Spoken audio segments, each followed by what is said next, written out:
예, 제가 좀 다시 말씀드립니다만 지금 컨디션이 별로 좋지 않아서 옷은 뭐 두툼하게 입고 지금 앉아 있어요. 일을 하시면서 뭐 이 제가 영상을 이렇게 보여드리는 것은 아무래도 현장감을 높여드리기 위해서 한 것이고요.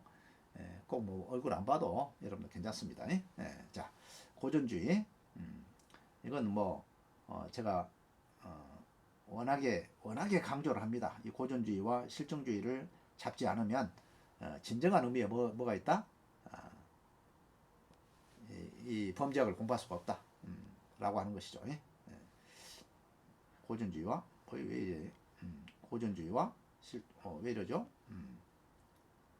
고전주의와 실정주의. 고전주의와 왜 이러나요? 봅시다. 아, 이걸로 했구나. 그렇죠. 이걸로 해야겠네. 고전주의와 실정주의입니다. 여러분들 뒤에 가서 이제 자세히 보겠지만 이 고전주의라는 개념부터 여러분들이 확실히 알고 계셔야 해요. 이제 우리 이제 문화사적으로 보면 이제 고대가 있고요. 그 다음에 고대 중에서 이제 그리스 로마 시대가 있어요. 네?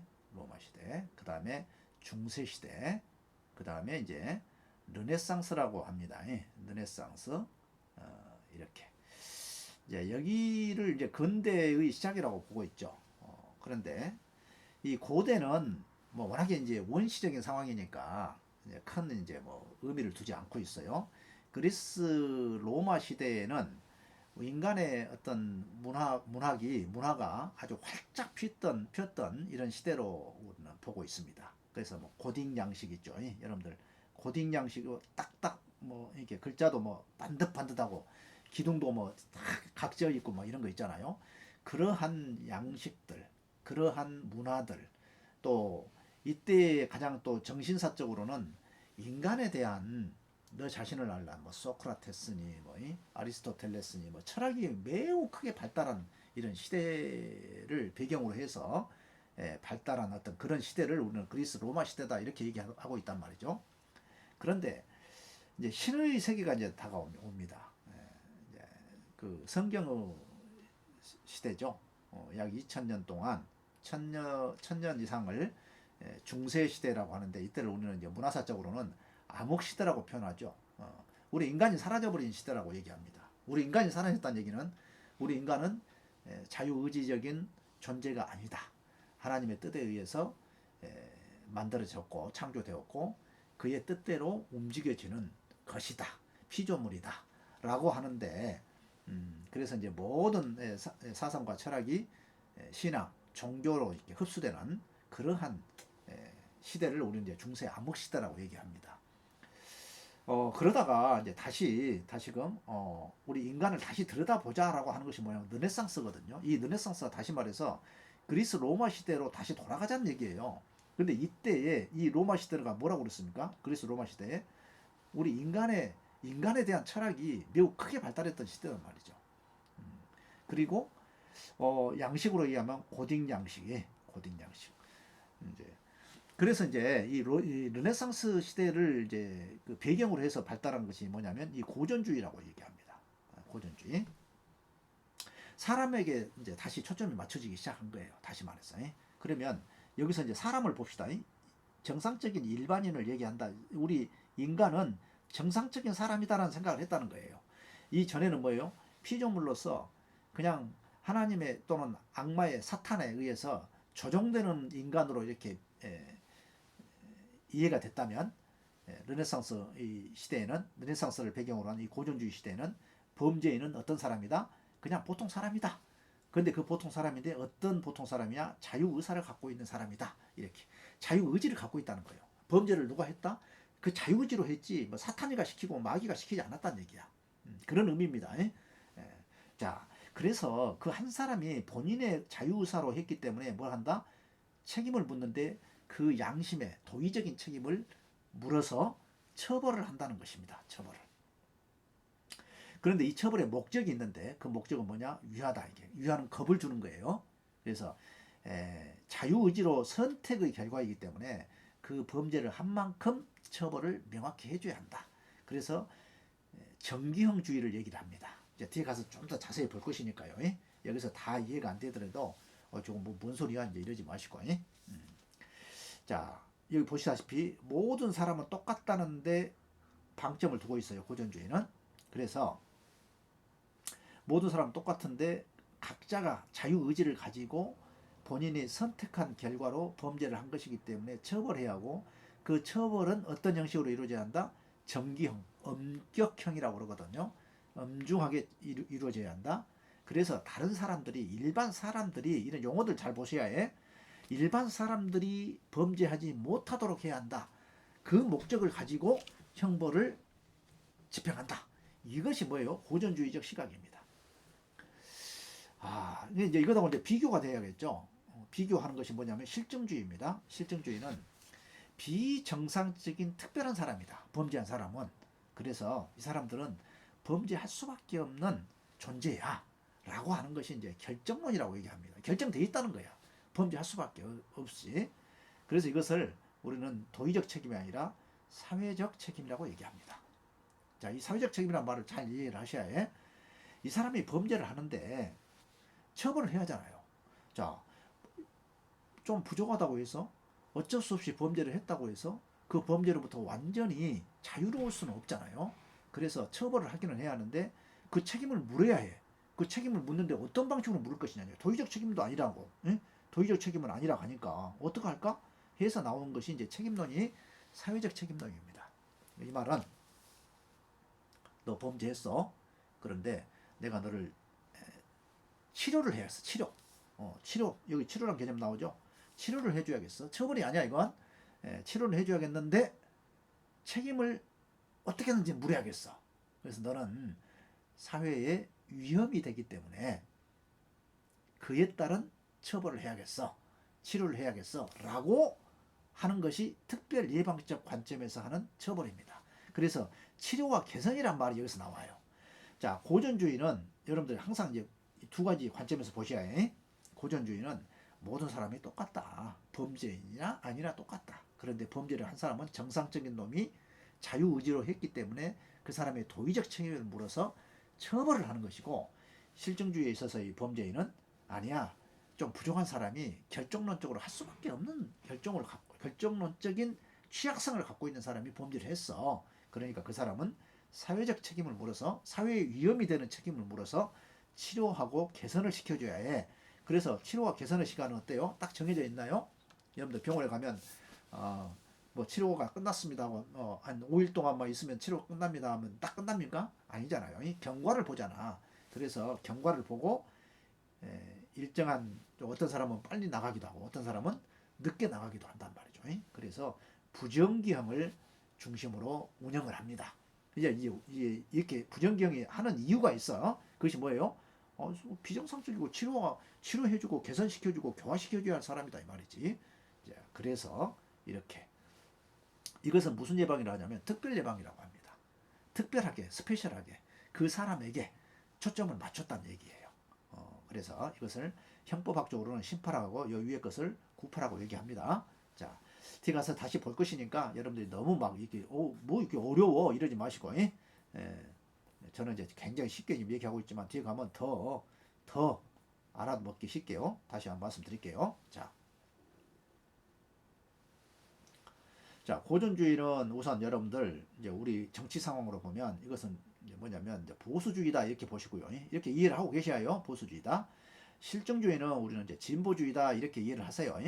그것이 빠릅니다. 그게. 우리 뭐 정치 상황을 봐도 여러분들 그렇게 이해하시면 돼. 자, 그리고요.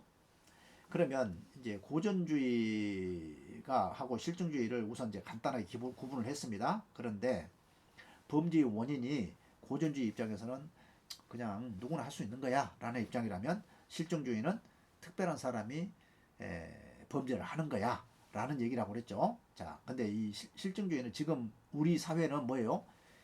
과학이란 말이에요. 과학의 세계에 살고 있어요.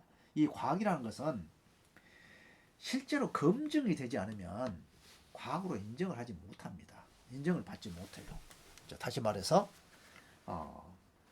객관적으로 드러내라는 얘기야. 사실을 확인시켜달라는 거야. 확인을 시켜주지 않으면 나 인정 못해. 이것이 바로 과학주의입니다. 그래서 오늘날의 이 범죄학은 다 실증주의라고 보시면 돼. 응? 다 실증주의야. 심지어 뭐 고전주의적 관점에서 풀어내는 것도 현대적 고전주의도 실증주의라고 보시면 돼요. 그러나 사상적 배경이 어디에 있다? 고전주의에 있기 때문에 현대적 고전주의 이렇게 얘기를 합니다. 그래서 지금 얘기 나오는 모든 범죄 이론은 실증주의에 기반을 하고 있다. 우선 그렇게 이제 이해를 하세요. 왜? 아니 과거 시대에 말만 가지고 사람은 다 평등해. 다 똑같아. 능력이 똑같아. 그러니까 그놈이 범죄를 하고 안 하고는 지가 자유의지로 했어. 이렇게 말만 가지고는 입증을 할 수가 없다니까. 그걸 받아주질 않아. 그래서 모든 것은 연구를 통해서 정확한 객관적으로 검증 가능한 연구 방법을 통해서 타당성 있는 연구를 해야 하고, 그리고 앞과 뒤이 일관되게 논리적이야 하고, 그 연구 결과가 뭐예요? 정책적인 의미가 있어야 해. 이 네 가지가 있어야 학문으로서 또는 이론으로서 인정을 받는단 말이에요. 그러한 것을 기반으로 한 것이 뭐다? 실증주의다. 이런 얘기입니다. 이제 실증주의는 초기 실증주의가 있고요. 그 다음에 생물학적, 심리학적, 뒤가 먼저 사회학적, 이제 범죄 심리, 이제 사회학적 실증주의로 이렇게 나눕니다. 조금 더 이제 깊이 나가면 정치적으로도 이제 나누기도 하죠. 이제 기타 이렇게. 어쨌건 지금 이제 제가 여러분들에게 이제 말씀드리고 싶은 것은 고전주의와 실증주의를 어렴풋이나마 지금 잡아야 한다는 얘기야. 그런데 고전주의는 너무 간단하니까 원칙적으로 고전주의는 범죄학이 아니에요. 왜? 아니 누구나 범죄인인데 모든 인류가 모든 사람이 이익이 되면 범죄한다고 봤으니까. 그러니까 이것은 범죄의 원인을 따질 수 있어 없어? 없어. 모든 사람이 범죄인이야. 잠재적 범죄인이야. 그래서 원칙적으로 범죄 원인론은 어디서부터 시작된다? 실증주의에서 시작된다. 이게 실증주의. 그런데 그것이 처음부터 느닷없이 생긴 게 아니라 차츰차츰 발달했다는 얘기예요. 초기 실증주의에서. 자, 이 시간에는 초기 실증주의까지만 좀 보도록 할게요. 이탈리아, 프랑스, 독일입니다. 세 나라 기억하시고요. 유럽의 역사가 세계 역사 아닙니까? 동양의 역사는 우리가 아무리 뭐 교도소가 발달하고 뭐 했다 해도 대명률 중국을 중심으로 해서 이제 우리는 그 법칙들을 갖다가 이제 법률들을 갖다 썼잖아요. 어떻게 보면 지금 이제 자유형이라고 하는 징역형 이런 것들도 동양이 더 빨리 발달한 것이 맞아. 그렇지만 감히 우리가 미국이나 저 유럽에다가 대항을 해서 우리가 먼저 했어라는 말을 못 한단 말이죠. 왜? 주류가 거기니까. 그리고 우리 학자들이 우리가 어디 가서 공부하고 옵니까? 유럽이나 미국 가서 공부한단 말이죠. 그래서 그분들이 가서 배우는 것이 뭐야? 중국 가서 배운 것이 아니란 말이죠. 그래서 어쩔 수 없이 이렇게. 자, 초기 실증주의 누구라고요? 이렇게 유럽의 역사를 우리가 보고 있다는 얘기예요. 이탈리아에서 생물학적인 또 심리학적인 사회학적인 관점에서 이렇게 발달을 합니다. 그런데 이탈리아는 원칙적으로 이렇게 롬브로쪼 있죠. 이 사람을 기억하셔야 해요. 롬보크롭소 이 말이야. 생물학적으로 범죄인은 따로 있더라는 거야. 이걸 발견한 사람이에요. 사람을 관찰을 했어. 자, 과학은 뭐라고 그랬어요? 과학은 연구 결과라고 그랬어요. 그러면 과학 연구를 할 때 여러분들 뭐 어떻게 합니까? 열매의 기원을 알기 위해서 막 열매를 막 까가지고 막 다 확인합니까? 그러면 열매가 어떻게 되는지 막 확인할 수 있어요? 이야기할 수 있어요? 관찰이에요. 자연 현상을 그대로 관찰하는 것입니다. 어떤 생명체가 씨앗이 뿌려지고 거기서 우문트고 성장하고 또 장성해서 열매를 맺고 메말라서 죽기까지 이런 과정들을 자세히 관찰하는 거예요. 이 관찰을 어떻게 잘 서술하느냐, 기록하느냐 이것에 의해서 과학으로 입증을 받습니다. A라는 사람이 이렇게 했더니 B라는 사람이 또 해보니까 똑같은 결과가 나왔어. C라는 사람도 똑같아. 그러면 이것은 법칙이 됩니다. 그래서 우리는 뭐라고 하냐면 자연법칙 이렇게 얘기를 해요. 자, 자연법칙은 적어도 인간의 영역에서는 불변의 법칙이에요. 똑같아. 항상 똑같아. 위에서 아래로 떨어진다면 중력의 법칙. 그죠? 그런데 우리 이제 사람을 범죄인에 대해서 연구를 하는 것은 이게 애매하단 말이야. 야, 내가 경험축으로 보니까 뭐 이마가 튀어나온 놈들은 범죄를 많이 하더라. 이렇게 얘기해서는 과학이라고 얘기할 수 없잖아요. 그래서 최초로 이 과학적인 방법으로 했다는 얘기는 관찰했다는 얘기예요. 관찰했다. 관찰하고 그것을 분류를 했다는 얘기야. 예? 아까 얘기했었죠. 연구 방법이 가장 중요한 것이 뭐예요? 그냥 우리 범죄인 하면 이렇게 덩어리지만 그 범죄인을 하나하나 이렇게 세분화해 보는 것, 이것이 바로 분류이고 또 차이점이고 공통점과 차이점을 찾는 과정이란 말이에요. 그렇게 해서 봤더니 어떤 사람은 생김새부터 문제가 있고, 생김새를 봤더니 범죄 유형도 다르고, 또 범죄가 저 위로부터 선조 때부터 이렇게 내려오더라는 거야. 그것을 밝혀낸 사람이 누구다? 롬브르조란 말이에요. 아니, 밝혀냈다고 해서 그것이 100% 맞는 것일까요? 우리 사회과학에서는, 우리 인간학에서는 그런 게 없어. 예? 그래서 이론이 복잡한 거야. 막 계속 이론이 나오는데, 어쨌건 초기에 우리 범죄인에 대해서 최초로 범죄인은 따로 있다라고 얘기한 사람이 롬브르조라는 거야. 예. 감사한 일이에요. 예. 그 다음에 롬브르조 제자들입니다. 이분들의 가로팔로, 페리는. 그런데 가로팔로는 선생님 말씀 맞습니다. 그런데 내가 보니까 인간의 마음이 있죠. 마음. 심리도 문제가 있습니다. 그래서 자연범을 얘기하거든요. 아까 얘기했죠. 자연범은 시간과 공간을 따지지 않고 범죄를 인식하는 것들이에요. 살인, 강도, 절도, 살인, 강간, 이런 것들은 어느 시대나 나쁜 행동이야. 문화적으로 조금 용인되고 안 되고는 있지만 그건 전통적으로 나쁜 범죄야. 이것을 우리는 시간과 장소를 따지지 않고 범죄로 본다고 해서 자연범 이렇게 얘기해요. 만약에 법에서 범죄로 하기 때문에 범죄라면 이건 뭐요? 법정범 이렇게 얘기합니다. 이것을 가로팔로가 나눴다는 얘기야. 법정범과 자연범을. 그러면서 이 자연범은 누구냐 했더니 이 마음이 나쁜 놈, 마음이 연민의 정이 없다는 거야. 사랑의 정이 없다는 거야. 그래서 사람을 죽이고 빼앗고 절도하고 강간하고 한다는 거야. 그래서 심리라고 하는 내용을, 범죄학에 심리라고 하는 내용을 최초로 반영을 했다는 거예요. 반영을. 중요하죠. 원래 이게 이탈리아 학파예요. 이 사람들 롬브르조, 가로팔로, 페리는 이탈리아 학파입니다. 그런데 심리라는 부분을 강조했다. 이런 얘기예요. 그 다음에 이 페리는 이름에 뭐가 들어있어요? 프리하다. 프리. 자유로운 영혼이야. 그래서 이분도 이제 이 롬브르조의 아주 가까운 제자예요. 동료이자 제자인데, 그럼 롬브르조는 범죄에는 따로 있다고 얘기했잖아요. 생물학적으로 따로 있다. 생김새가 다르다 그랬어. 그러면서 뭐라고 얘기하냐면 생내적 범죄이라고 얘기해요. 그런데 페리가 연구를 해보니까 선생님 말씀도 맞는데 내가 공부해보니 마르크스가 얘기하던데요. 정치, 경제적 환경도 무지하게 영향을 미치는데요. 라고 얘기했다는 얘기야. 그렇게 얘기하니까 롬브르조가 처음에는 야, 너 지금 나한테 지금 대드냐? 이랬단 말이야. 그 페리가 아닙니다. 선생님을 제가 어떻게 선생님의 주장을 부정하겠습니까? 선생님 말씀이 맞는데 그럼에도 불구하고 사회 환경적 요인도 범죄의 원인으로 영향을 미칩니다. 그렇게 생각하지 않습니까? 이렇게 계속 설득을 한 거예요. 그랬더니 나중에 롬브르조가 야, 내가 살다 보니까 네 말도 일리가 있는 것 같다 해가지고 마지막에는 뭐예요? 이 페리의 이야기를 실어줍니다.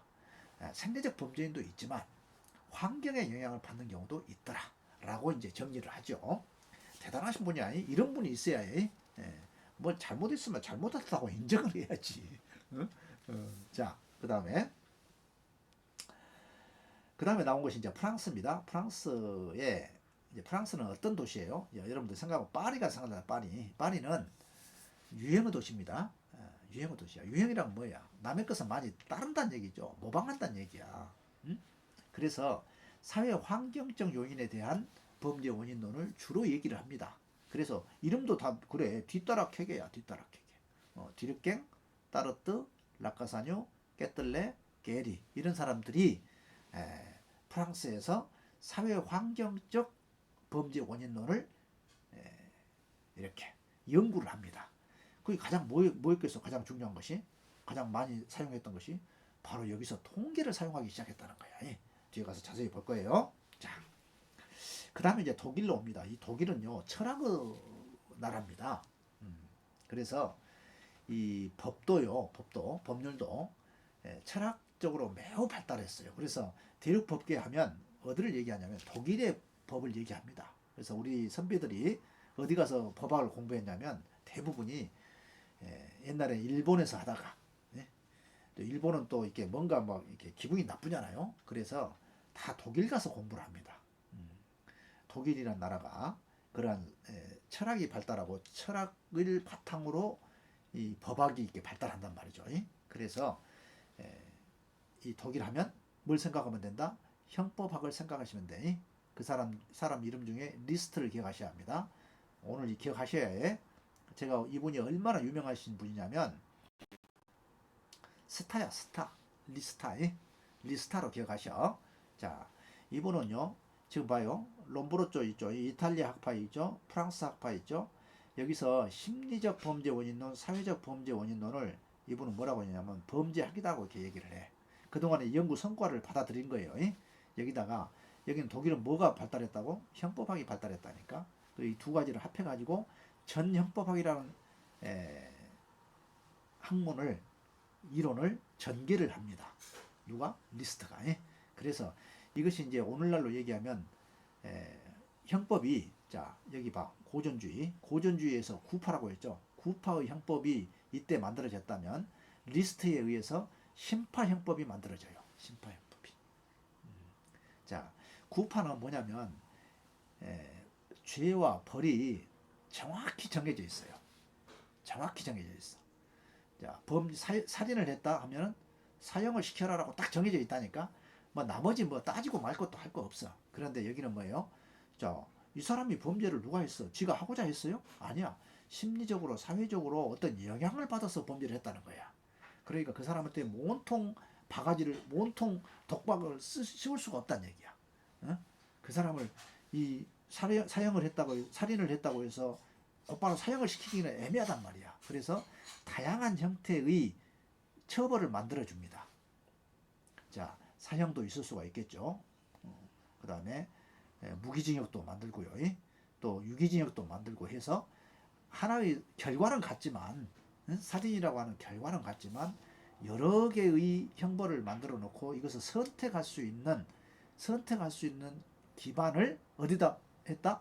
법률에다가 적용을 했다는 얘기야. 형법에다가. 그래서 이것을 이제 심파라고 얘기해. 전에는 이게 없었다니까. 그냥 그래서 그 판사는, 법관은 법전만 딱 넘겨가지고 여기 살인했네, 사형 이렇게 때리면 끝났어. 그래서 도구에서 도구, 재판의 도구일 뿐이야. 그런데 심파에 와서 이때부터 뭐가 돼요? 아, 판사가 이렇게 판단을 해요. 사형을 시킬까, 무기를 할까, 유기징역 5년을 할까, 이렇게 판단을 할 수 있는 역량이 생겼다는 거야. 어디에? 법률에다가. 그래서 형벌의 개별화라는 말이 나옵니다. 여기서 형벌의 개별화. 자, 이렇게 초기 실정주의 여러분들 이거 잘 정리하셔야 합니다. 여기까지 보시고 다음 시간에 계속 볼게요.